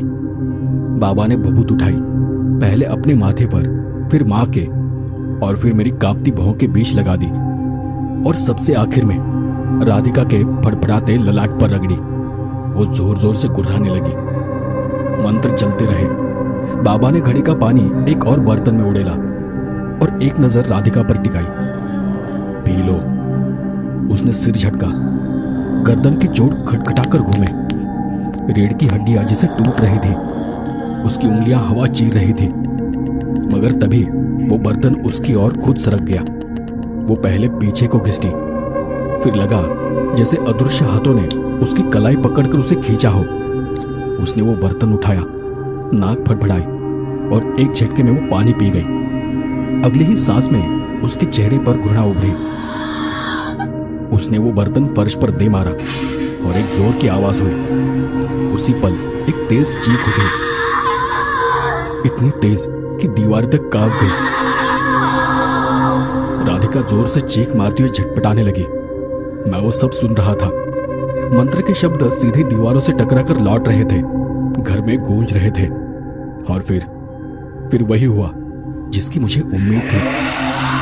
हॉल की छत के ठीक बीच में जहां बीमें मिलती है, वहां हवा तूफान से मुड़ी। फिर एक फट सी आवाज हुई और एक पन्ना खुला। वहां से एक लंबी धुंधली सी आकृति नीचे उतरी। वो कभी बाबा पर तो कभी मां पर झपटने की कोशिश करती, मगर किसी अदृश्य शक्ति से वो बार बार रुक जाती। शंकरानंद जी ने अग्नि और धूप की तीव्रता और बढ़ा दी और वो जोर जोर से मंत्र पढ़ने लगे। और तब राधिका हवा में उठी। सचमुच दोनों एड़ियां एक साथ, घुटने मुड़े हुए। उसने बाल ऊपर को झटके और सारे बाल उसके चेहरे पर फैल गए। और फिर वो हमारे घेरे के ऊपर मंडराने लगी, पहले धीमे फिर तेज। कभी बाबा पर झपटती, कभी मां पर हर बार किसी अदृश्य दीवार से टकराकर वो पीछे उछल जाती। एक बार तो उसने दोनों हाथ फैलाकर मुझे चोट करने की कोशिश की। उसकी उंगलियां मेरे गले तक आ गई। गरम लोहे सा कुछ महसूस हुआ और उसी बिंदु पर उसके हाथ ठिठक गए, जैसे किसी ने ताकत से उसके हाथ रोक दिए हो।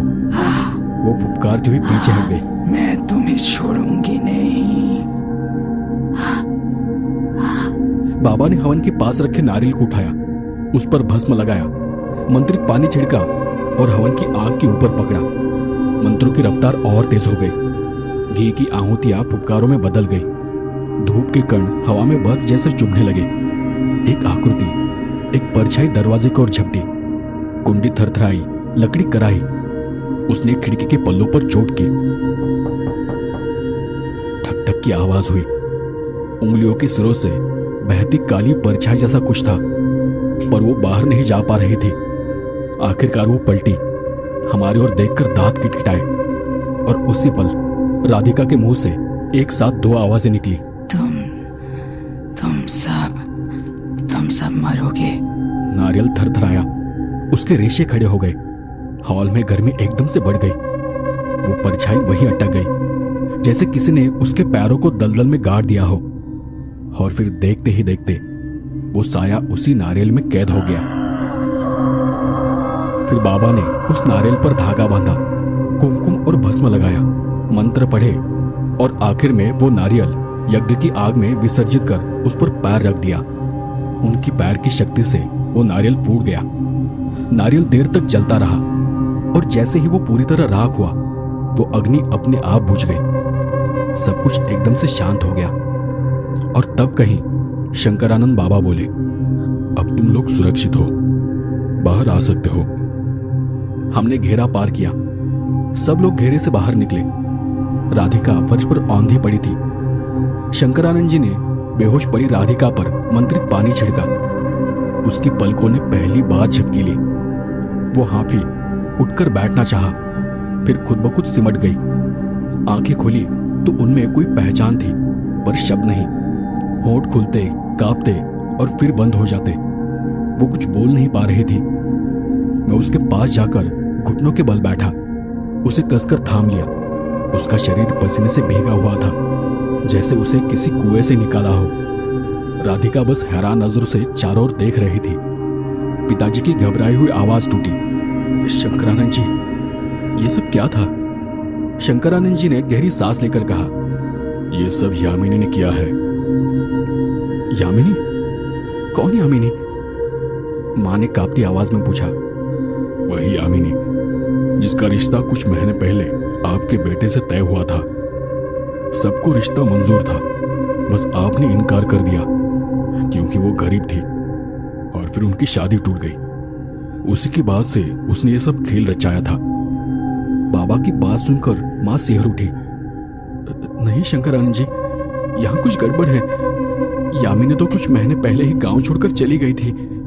तभी उस जले हुए नारियल की तरफ उंगली दिखाते हुए शंकरानंद जी बोले, यामिनी? मतलब आप कहना चाहते हो कि? और तब मेरी बात अधूरी ही रह गई। शंकरानंद जी ने बीच में ही कहना शुरू किया, हाँ, यामिनी अब इस दुनिया में नहीं है। कुछ हफ्ते पहले ही उसकी मौत हो चुकी है। हम सब उस नारियल को देखने लगे। शंकरानंद जी आगे बोले, जब तुम्हारा और यामिनी का रिश्ता माँ के इनकार की वजह से टूट गया था, तब वो पागलपन की हद तक पहुंच गई थी।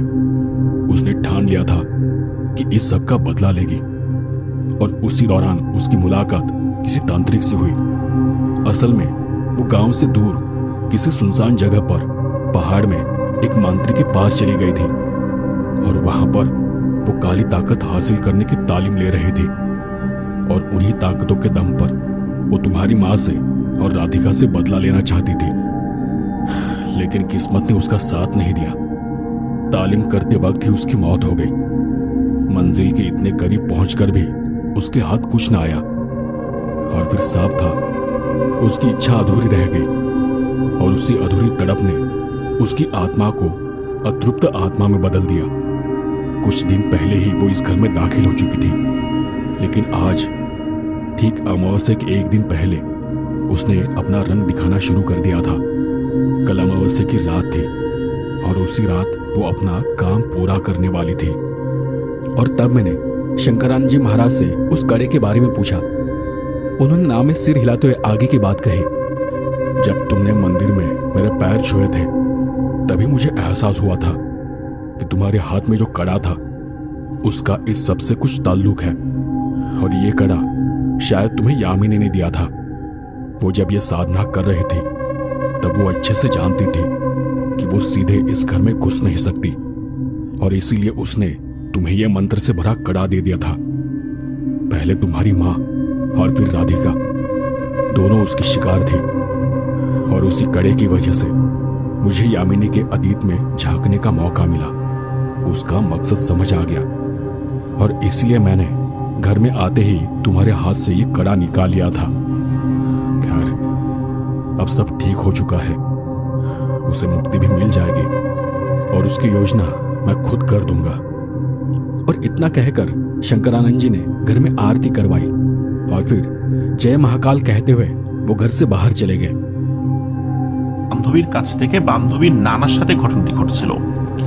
এই ঘটনাটি ঘটেছিল কুষ্টিয়া জেলার লাহিনী বটতলা নামক স্থানে।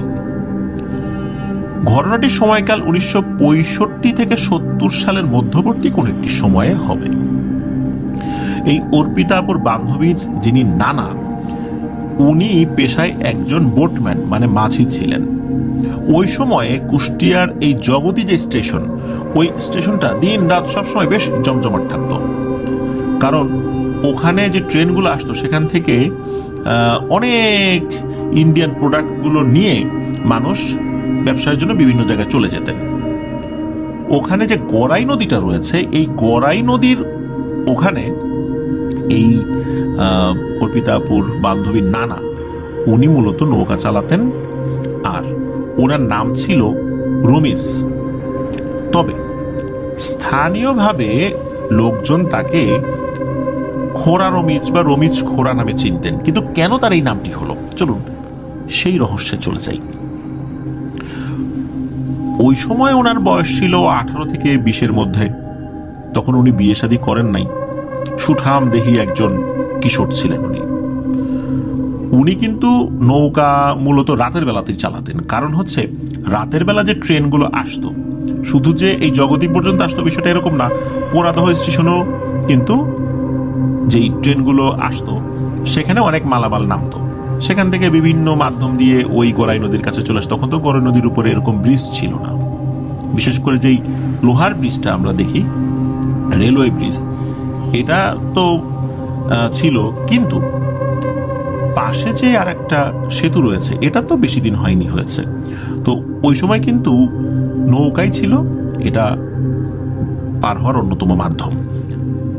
ওইখানে এই যে রমিজ নানা উনি নৌকা চালাতেন, তো এক রাত্রে উনি বেশ কয়েকটা ট্রিপ মেরেছেন। ট্রিপ মারা বলতে লোকজন এসেছে, পার করে দিয়েছেন। এরপর রাত আনুমানিক 3:30 4টা এরকম আর কি। তখন উনি দেখেন যে কোনো লোকজন নাই, চিন্তা করছেন চলেই যাবেন বাড়িতে। হঠাৎ করে দূর থেকে দুইজন লোক আসছে, চাঁদের আলো ছিল আর ওনার নৌকায় ছোট্ট একটা হারিকেন ধরানো ছিল আর কি, আবসা আলো আর কি, যাতে দূর থেকে বোঝা যায় যে ওইখানে একটা নৌকা আছে, দূর থেকে আলোর একটা চিহ্ন যেন বোঝা যায়। এই জন্যই মূলত এই নৌকাটা যেখানে রাখা হয় ওইটার সাথে একটা হারিকেনও রাখা হয় আর কি। তো দূর থেকে দুজন বলছে যে রমিজ দাঁড়া দাঁড়া দাঁড়া, আমরা আসছি, আমাদের নিয়ে যা। কণ্ঠস্বর শুনে যদিও বা এই রমিজ নানা তাদেরকে চিনতে পারলেন না, আর চিনতে পারবেনই বা কিভাবে, কারণ অনেক লোকই তো আসা যাওয়া করে। সবাই ওনাকে চিনলে উনি সবাইকে আসলে ওইভাবে চিনতে পারেন না। তো দুইজন লোক আসে, তাদের মুখটা আসলে খুব ভালোভাবে যে বুঝতে পারছিলেন বিষয়টা এরকম না, কারণ ওনার হারিকেনের কিন্তু এত আলো ছিল না, বেশ দূরত্বেই ওই দুইজন লোক দাঁড়িয়ে ছিল। তো দুইজন লোক বললো যে আমাদেরকে নিয়ে যাওয়া পারে। উনি বললেন যে ঠিক আছে উঠে পড়েন। তো ওই দুইজন লোক উঠে পড়লো, আর রমিজ নানাও উনি নৌকাটা ঘুরিয়ে অন্য পাশে নিয়ে যাওয়ার জন্য নৌকা বাইতে থাকলেন। রমিজ নানা একটা বিষয় খেয়াল করলেন যে এই দুইজন লোক ওঠার পর নৌকাটা বেশ ভারী হয়ে গেল। উনি তো নৌকা টেনে অভ্যস্ত, কয়জন লোক উঠলে নৌকা কেমন ভারী হবে এটা কিন্তু উনি খুব ভালোই বুঝতে পারেন। কিন্তু মনে হলো যে 10-12 জন লোক উঠলে যেভাবে নৌকা ভারী হয় ওই রকম ভারী হয়ে গেছে এই দুইজন লোক ওঠার পরে। আর এই দুইজন লোক উঠে এই রমিজ নানার দিকে পিঠ দিয়ে বসে আছে। রমিজ নানা আসলে এই বিষয় নিয়ে খুব একটা খেয়াল করছে না, উনি ওনার মতো নৌকা বেয়ে যাচ্ছেন। কিছুক্ষণ পর রমিজ নানা একটা বিষয় খেয়াল করেন, সেটা হলো এই দুইজন লোক নিজেদের মধ্যে খুব দ্রুত কথা বলছে। যেমনটা আমরা আমাদের কোনো অডিও ক্লিপ যদি স্পিড বাড়িয়ে দিই তখন কেমন দ্রুত হয়, ওই রকম দ্রুত। আর রমিজ নানা এই কথা শোনার পর ওনার কাছে মনে হচ্ছিল এই দুইজন লোক ঝগড়া করছে, মানে এত দ্রুত কথা বলছে মনে হচ্ছে ঝগড়া করছে। তখন রমিজ নানা পিছন থেকে বলছেন যে ওই মিয়ারা, তোমরা কি নৌকায় ঝগড়া করবা নাকি একটু থামবা, আমাকে একটু নৌকাটা চালাইতে দাও। তো এই কথা বলার পর রমিজ নানা উনি দেখেন যে এই দুইটা লোক রমিজ নানার দিকে ঘুরে তাকিয়েছে। আর তখনই মূলত রমিজ নানা তাদের চেহারাগুলো খুব ভালো করে দেখতে পারেন। রমিজ নানা খেয়াল করলেন এই দুইজনের চেহারা প্রায় একই রকম, যমজ ভাই হলে যেরকম চেহারা হয় ওই রকম।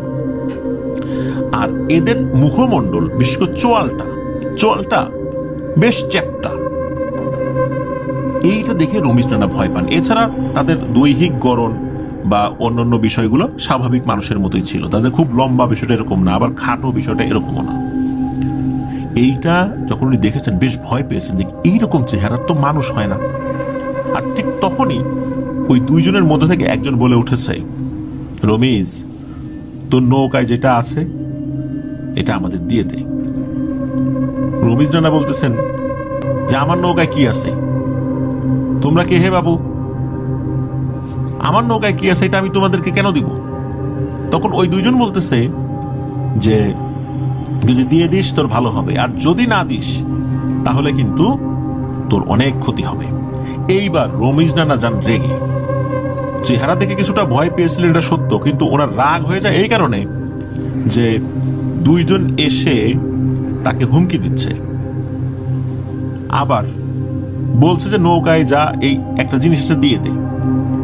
রমিজ নানা কিন্তু বুঝতে পারছেন না নৌকায় আছেটা কি আর উনি দিবেন বাকি, আর যদি কিছু থেকেও থাকে ওই দুজনকে কেন দিবেন। রমিজ নানা হাতে যে বৈঠাটা ছিল ওই বৈঠা দিয়ে তাদেরকে মারতে উদ্যত হন, যে তোদেরকে এক্ষুনি পিটিয়ে শুয়ায় ফেলবো, এরকম বলতেছে। এর মধ্যে কি হয়, একটা অবয়ব সে তার হাতটা লম্বা করে রমিজ নানার গলা চেপে ধরে।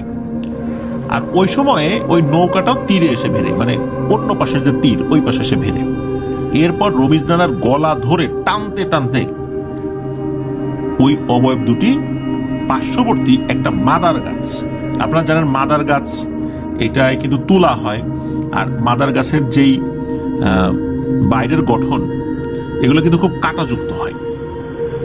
একটা অবয়ব কি করেছে, এক হাত দিয়ে রমিজ নানাকে উঁচু করে ওই কাঁটাযুক্ত ওই বাকলের সাথে ঠেসে ধরেছে, আর আরেকটা অবয়ব কি করেছে, রমিজ নানাকে মারছে। স্যান্ডেলের মতো কিছু একটা, এটা মূলত খড়ম, কাঠের খড়ম, আপনারা অনেকে দেখেছেন। এই খড়ম জাতীয় কিছু দিয়ে রমিজ নানাকে বেধড়ক মারছে, বিশেষ করে তার পায়ে আঘাত করছে আর মাঝে মাঝে বডিতে আঘাত করছে। রবীন্দ্রনাথ তো চিৎকার করছে, গলা চেপে ধরার কারণে ওনাদের শ্বাস বন্ধ হয়ে গেছিল। বিষয়টা এরকম না, উনি শ্বাস নিতে পারছিলেন, কিন্তু খুব মারপিট করছিল ওনাকে, আর বারবার বলছিল তোর নৌকায় যেটা আছে ওটা আমাদের দিয়ে দে। রবীন্দ্রনাথ বলছে আমার নৌকায় কি আছে, আমার নৌকায় তো কিছু নেই তোমাদের দেওয়ার মতো, দেবো না তোমাদেরকে, যাও, কি করবা। তখন আরো মার। এর মধ্যে কি হয়, আজানের শব্দ ভেসে আসে। তখন ওই অবয়বগুলোর মধ্যে একটা অবয়ব আর একটা অবয়বকে বলছে ওর গলা ছেড়ে দে, চল আজকের মতো চলে যাই, ওর সাথে হিসাব নিকাশ আরো বাকি আছে। তখন যেই অবয়বটা উঁচু করে ধরে রেখেছিল হাত দিয়ে, ওই অবয়বটা রবীন্দ্রনাথের গলা ছেড়ে দেন। আর তখন রবীন্দ্রনাথ ঠাস করে নিচে পড়ে যায়। তখন রবীন্দ্রনাথ মনে হলো প্রায় 10 হাত উপর থেকে উনি নিচে পড়ে গেছে। এমনিতেই বেধড়ক পিটিয়েছে তাকে, তার উপর আবার এত উপর থেকে উনি পড়ে গেছে। কোমরেও ব্যথা পেয়েছেন, পায়েও ব্যথা পেয়েছেন। ওই অবয়ব দুটো যাওয়ার সময় আবারও বলে যায় তোর সাথে কিন্তু আবারও দেখা হবে, বারবার দেখা হবে, যতক্ষণ পর্যন্ত তুই তোর নৌকায় থাকা ওই জিনিসটা আমাদেরকে না দিবি। ওই অবয়ব দুটো কোথায় যেন হাঁটতে হাঁটতে চলে যায়। তো রমিজ নানার অবস্থা তো খুব খারাপ, উনি ওইখানে সেন্সলেস হয়ে পড়ে গিয়েছিলেন। কিছু লোকজন সকাল হলে ওই দিক দিয়ে যাওয়ার সময় রমিজ নানাকে দেখতে পান, তারা রমিজ নানাকে বাড়িতে নিয়েও আসেন। তো রমিজ নানা আসার পর ওনার মাকে এই বিষয়টা খুলে বলেন। তখন ওনার মা বলেন যে তুই কি নেশাপানি করা শুরু করলি নাকি, এটা তো কোনো বিষয় না, নিশ্চয়ই কারোর সাথে মারামারি করছিস, এরকম একটা গল্প আমাকে শোনাচ্ছিস। ও কিছু না। ওনার মা আসলে প্রথম দিকে বিশ্বাসই করতে চায় না এই বিষয়টা। এভাবে কেটে যায় একটা দিন। পরের দিন রমিজ নানা স্বাভাবিকভাবেই নৌকা চালিয়েছেন, ভোরের দিকে বাড়িতে চলে আসছেন। ওই রাত্রে কিন্তু আর কিছু হয় নাই। যখন ঘুমিয়েছেন, ঘুমের মধ্যে দেখেন ওই যে ওই দুইটা অবয়ব স্বপ্নে তারা এসেছে। আসার পর রমিজ নানাকে বলছে, রমিজ তোর নৌকায় যেটা আছে সেটা আমাদেরকে দিয়ে দে। রমিজ নানা বলছেন যে আমার নৌকায় কি আছে, কিছুই তো নাই। ওরা বলছে আছে, দিয়ে দে। তখন রমিজ নানা বলছেন যে না, আমার নৌকায় কিছু নাই। এই কথা বলার পর ওই অবয়ব দুটো আবারও রমিজ নানাকে বেধড়ক পেটানো শুরু করেছে। স্যান্ডেলের মতো একটা জিনিস, রমিজ নানা যতটুকু বুঝেছেন এটা খড়ম, কাঠের খড়ম, ওটা দিয়ে আবারও পেটানো শুরু করছে। রমিজ নানা খুব ব্যথা পাচ্ছিলেন, স্বপ্নে তাকে আঘাত করা হচ্ছিল, রমিজ নানা ব্যথাও পাচ্ছেন। এরই মধ্যে ওনার ঘুম ভেঙে যায়। ঘুম ভাঙার পর উনি ফিল করেন ওনার সমস্ত শরীরে মনে হয় আঘাত করা হয়েছে। ততক্ষণে সকাল হয়ে গেছে, উনি দেখেন ওনার শরীর বিভিন্ন জায়গায় লাল হয়ে আছে। উনি ওনার মাকে ডাক দেন, এই বিষয়টা বলেন। ওনার মা চিন্তিত হয়ে পড়েন। ছেলেকে সান্ত্বনা দিলেও উনি একজন কবিরাজের কাছে ছেলেকে নিয়ে যান।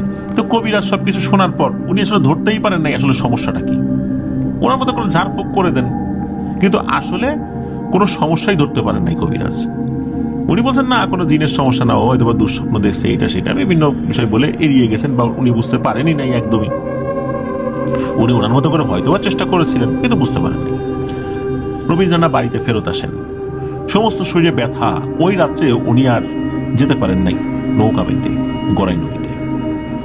এরপর ওই রাত্রে স্বপ্নের মধ্যে আবারও ওই অবয়ব দুটি আসে।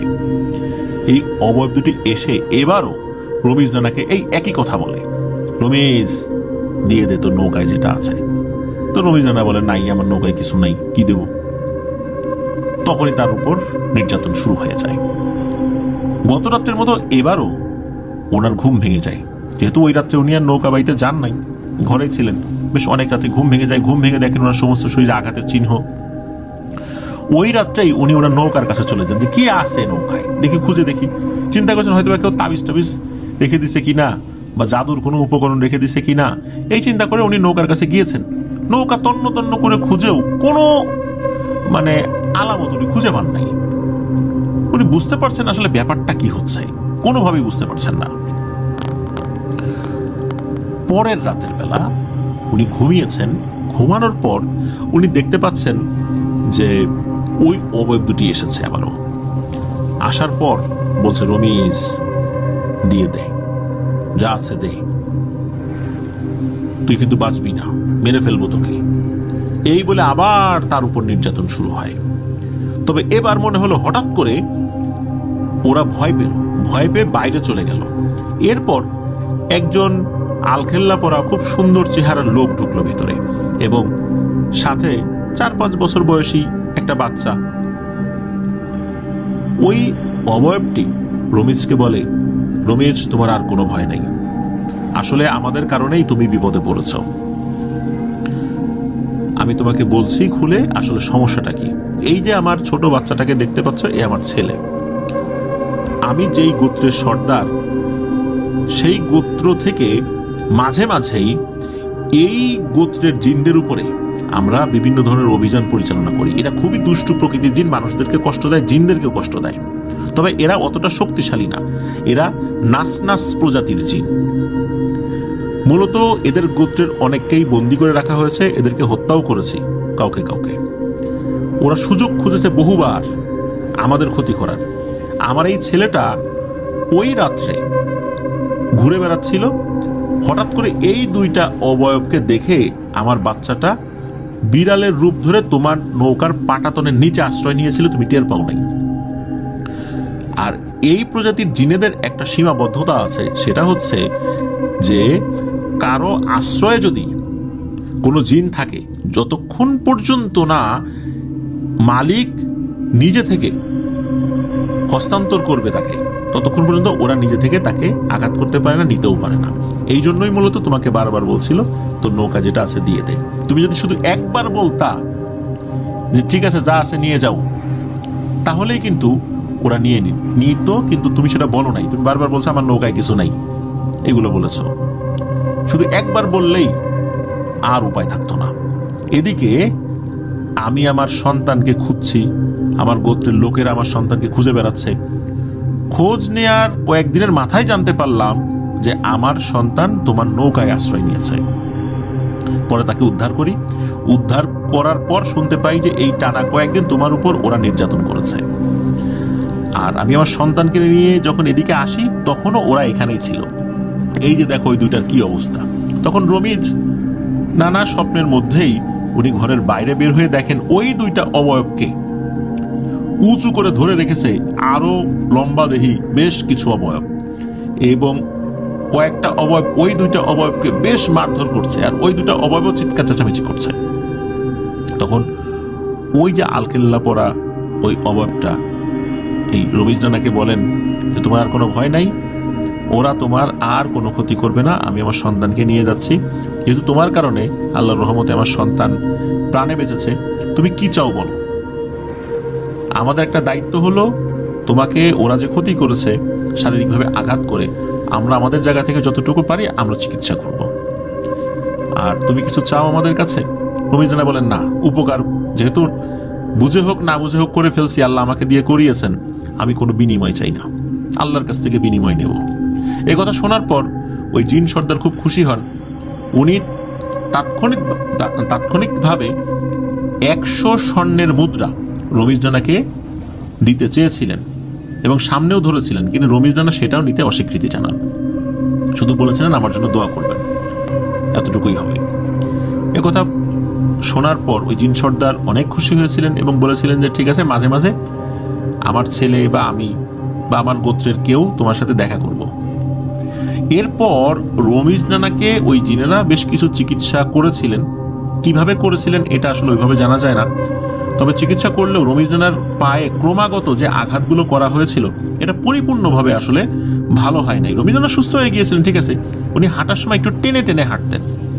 এই কারণেই গ্রামের লোকজন যখন দেখলো যে গ্রামে আরো বেশ কয়েকজন রমিজ রয়েছে, তখন তাকে কিভাবে শনাক্ত করবেন, এরপর তাকে খোরা রমিজ বা রমিজ খোরা নামে অনেকে ডাকতে থাকেন। শোনা যায় যে ওই জিন সর্দার বা তার ছেলে বা তার গোত্রের অনেকেই বিভিন্ন সময় রমিজ রানার সাথে দেখা করেছিলেন। কিভাবে দেখা করেছিলেন, কি করেছিলেন, এই বিষয়ে জানা যায় না। তবে রমিজ রানা তাদের কাছ থেকে কোনো ধরনের কোনো আর্থিক সুবিধা নেন নাই। এমনকি রমিজ রানা কবিরাজিও যোগ করেছেন, বিষয়টা এরকম না। তারা শুধু সৌজন্য সাক্ষাৎ করার জন্য আসতো। রমিজ রানা 2017 সালে মারা গিয়েছেন। ইন্না লিল্লাহি ওয়া ইন্না ইলাইহি রাজিউন। রমিজ রানার জন্য দোয়া